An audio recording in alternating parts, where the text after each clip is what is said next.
Hi, I'm Joni Patry, and welcome to my YouTube channel. Well, today I want to take a closer look at the inauguration chart so that we can better understand what's coming in this world for the United States. So let's put up the inauguration chart, which is January 20th, 2021, and it begins at 12 noon. So I can't help but notice that in this chart, the first house being Aries, notice where Mars and Uranus are. I've talked about this many times before. They are precisely exactly conjunct at 12 degrees of Aries in the first house. And there resides also the moon.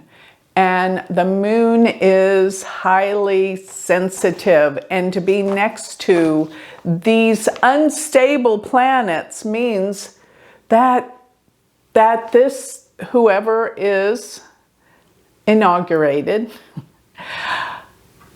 they're looking at some radical shifts and changes coming about, because Uranus all by itself is unexpected, unpredictable, things that happen that are surprises. And Mars, being in the sign of Aries, is extraordinarily strong, and it's the ruler of the chart, ruler of the first in the first. Now remember, always remember, this is Vedic sidereal astrology. It is not tropical Western astrology. And another thing I want to make mention of in this chart that I feel like is vitally important is, of course, this time of year, at this time of year, this time of day, the sun is always going to be in the 10th house when it's 12 noon.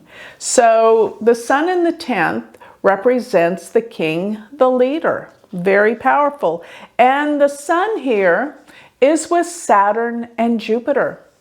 And Saturn and Jupiter are in the sign of Capricorn, which represents what? Government. It represents leadership in terms of government. And we've also got Pluto in Capricorn here. Let me explain something about Pluto. Many of the Vedic astrologers don't use the outer planets. I know they work.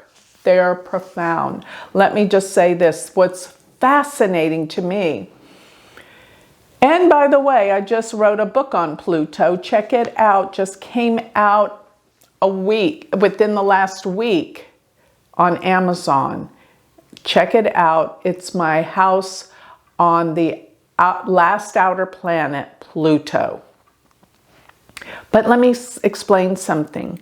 Pluto is throughout this year remaining around 0 degrees of Capricorn, where it is in this chart. Pluto doesn't move that fast, so it's going to hover around that degree. This is the cardinal axis, 0 degrees of Capricorn. So the cardinal axis is 0 degrees of the cardinal signs, which is Capricorn, 0 degrees of Capricorn, Aries, Libra, and Cancer. Pluto is transformational change.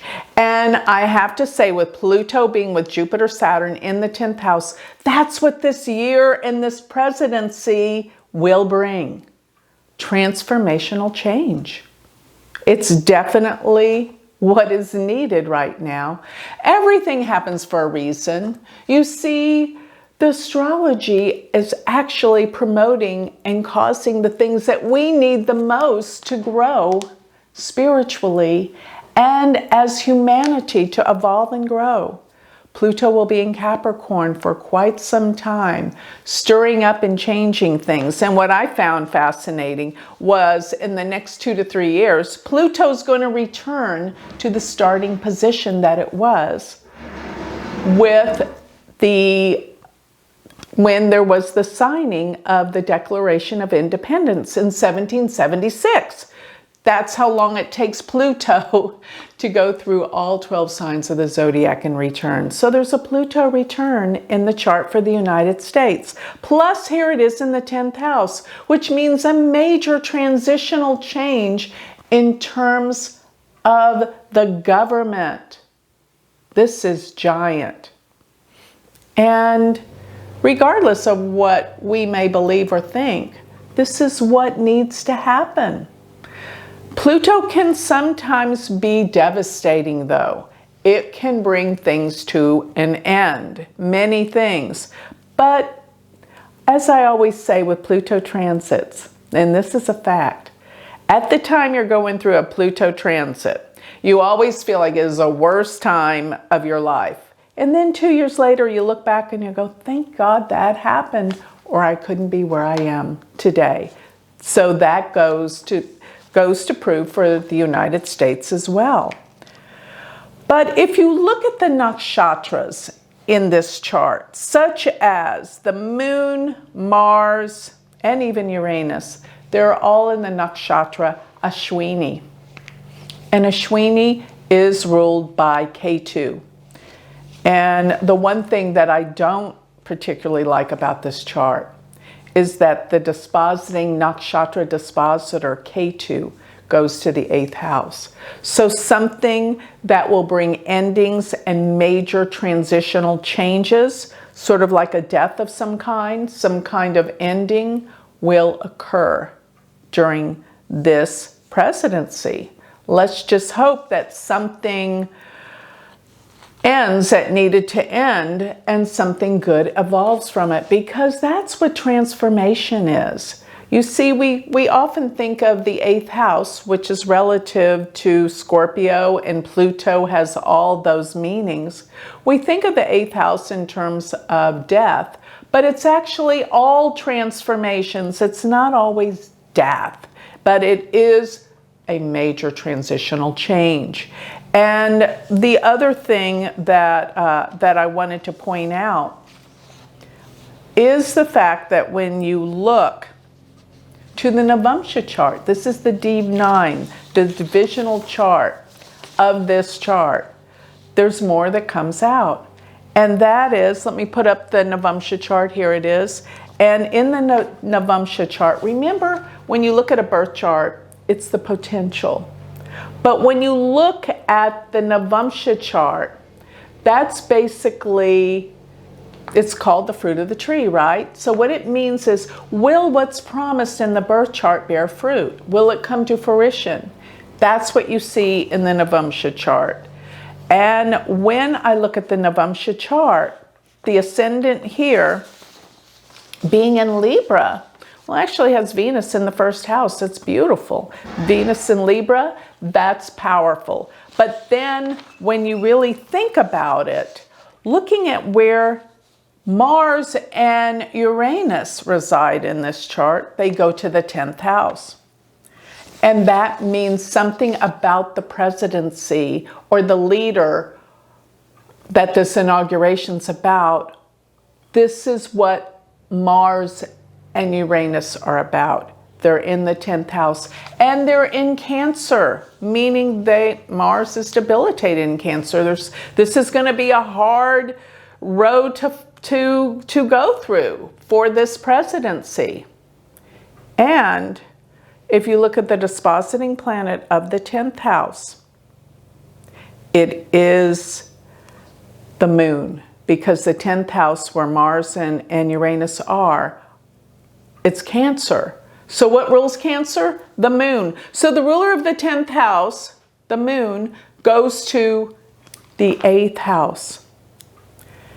And that is extraordinarily difficult. And the moon being with Neptune, there's some sort of scandals or secrets that are going to come out.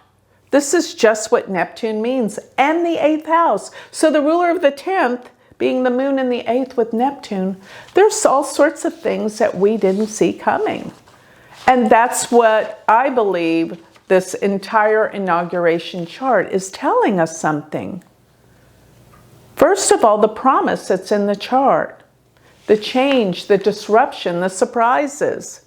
Then going to the Navamsha, what will come of it? There's something about secrets, scandals, that, of course, no surprise, it's always the case, isn't it? That we have these type of things in government. Whether or not they're true or false, it seems like there's always something. So get ready. If you thought that it was going to be boring for the next 4 years, get ready. There's going to be some major shifts that are going to be happening. And I think it will surprise all of us. So with that, I'd like to close. If you would like more information on me, you would love to learn Vedic astrology, we're starting a new class with the university, January of 2021. No, I steered away from the 20th. I didn't want that chart for the beginning of the university. Go to my university website, join our community of astrologers, learn Vedic astrology, make that the new year pledge, and that's going to come about for you in 2021. My university website is universityofvedicastrology.com, and don't forget to check out my new jewelry line. It is amazing. I'm selling malas, beautiful malas that you can imprint with your prayer work, earrings of the 7 chakras related to the 7 planets. Check it out on my website, galacticcenter.org. Thank you.